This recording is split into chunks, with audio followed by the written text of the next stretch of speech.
have a feeling we're not in Kansas anymore.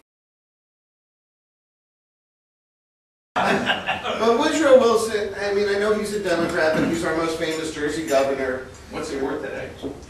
That button today, I've turned down $20,000. You may know his history. This top tray is all Woodrow Wilson New Jersey history. Complete on the back of it. This is an invitation to his inauguration. But if you look closely, it's not his inauguration as governor. It's not his inauguration as president. It's the trustees of Princeton University request the honor of your premise at the inauguration of Woodrow Wilson as the basically president of Princeton University, which was what his background was.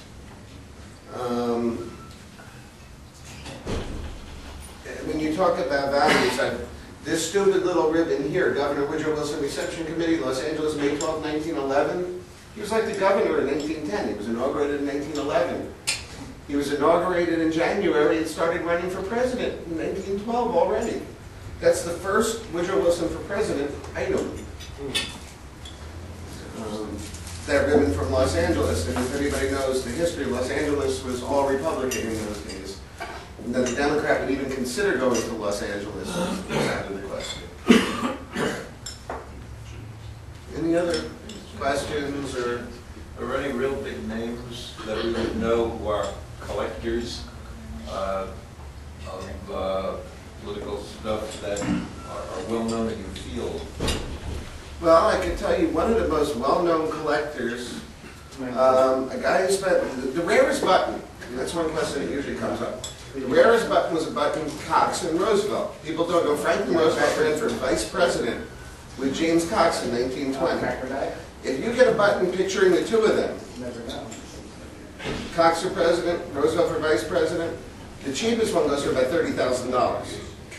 Now, one of the biggest collectors who spent over $100,000 on them was Malcolm Forbes. Malcolm Forbes was a very famous collector of political memorabilia. A lot of congressmen, in fact, James Santini used to be a congressman and senator from Nevada, is big in it.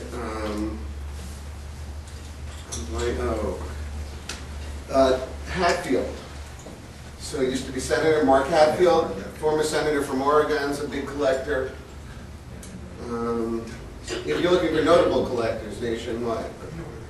Well, if you look at probably everybody in this room has stuff. Everybody knows what I'm about. Okay, Bob Altshuler is a big collector of political memorabilia. He and I have talked about it for years. But everybody has some. The problem is nobody knows what it's worth. It could be worth a quarter. It could be worth $100,000, and you never know. And especially things with eBay, you never know. I bought a button on eBay a few weeks ago for $175. I turned and made 2 phone calls, and I sold it for $1,700. Wow! It was a Woodrow Wilson day, Dutchess County Fair. So unlike most hobbies, there are no general reference books available. And knowledge is key. It's not like looking up a baseball card or looking up a coin. What's the Scott Rumana for mayor book? 50 cents. Which election? Which election? Mine is 50.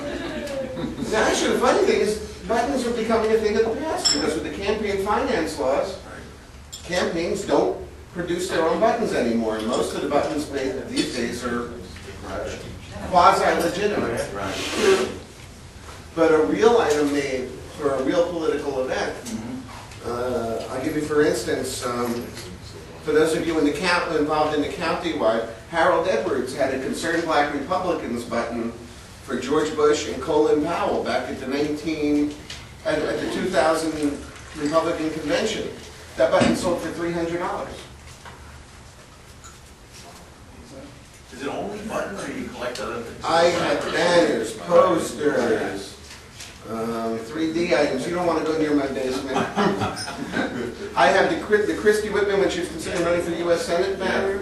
The big one that was behind her in all the photos. That's sitting in my home office. I have the estates of, including Harold G. Hoffman, who was governor in the 30s. I have his personal scrapbook, complete with his invitation to Roosevelt's inauguration. Bless you. If you look at the bottom of that case, you see ID bracelets. That's Harold G. Hoffman's actual military ID bracelet. So I collect personal items that belong to the government. For me, I collect anything New Jersey politically related. Okay, not national? I'll take national, but I'm more willing to trade that, sell that, in order to get the you can't collect everything. Right, no. I have a 2000, from the 2000 convention in New Jersey, signed by the delegates. What's something like that worth? Signed by all the delegates or something? I don't know if it's all of them, maybe 3/4, maybe all. Probably a few $100. There you go, Jay. Some buttons are against something. I ran a campaign a long time ago, the buttons are still out there in yellow. It's called Dump Florio. Ever saw a Dump Florio bumper sticker or a button? That was mine. It's in yellow. And also, I love Wayne buttons. I got 1,000 of those things. You couldn't drive through New Jersey without seeing a Dump Florio bumper sticker at one point in time. I think you still had one on your car, Bill. I got rid of the car first, yeah. Yeah, right. To any of the auction houses, Christie's or Sotheby's, will they authenticate these things as you handle? They can. There are other auctions for politicals. Okay. Ted Hake out of Pennsylvania. That's a big political auction. The Mastro auction, which was big sports and collectibles memorabilia, they also did political auctions. So they'll certify something real?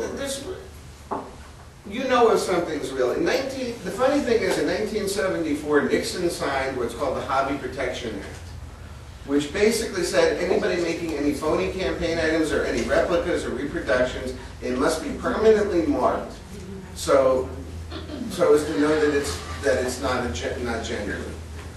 And you can also tell from the time it was made. The funny thing that has to do with Nixon being the one who signed that law, the only place that violates that law is the Nixon Library, where the fake buttons that they sell there are not permanently marked.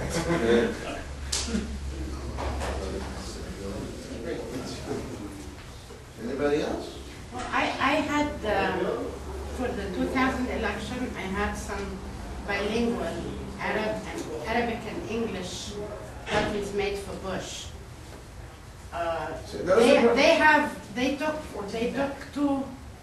have one in the Republican headquarters, and allegedly one is going to go into his library. Yeah. See, that would be a rarity. That would be worth. That would be a rarity because it was legitimate. In Can I retire? Retire off of it? No, but could you get a nice dinner for two, maybe? Okay. And you know, when the National Federation or New Jersey Federation of Republican Women for Christie button comes out, that'll have some value too. Especially when I sign it. Anybody else? Thank you. Everybody's welcome to see the collection. As you said, every one of us here has something somewhere in the house. We just, the political animals don't throw that stuff away. We throw it in a box, maybe, and keep it in the basement. But thank you very much. Thank you.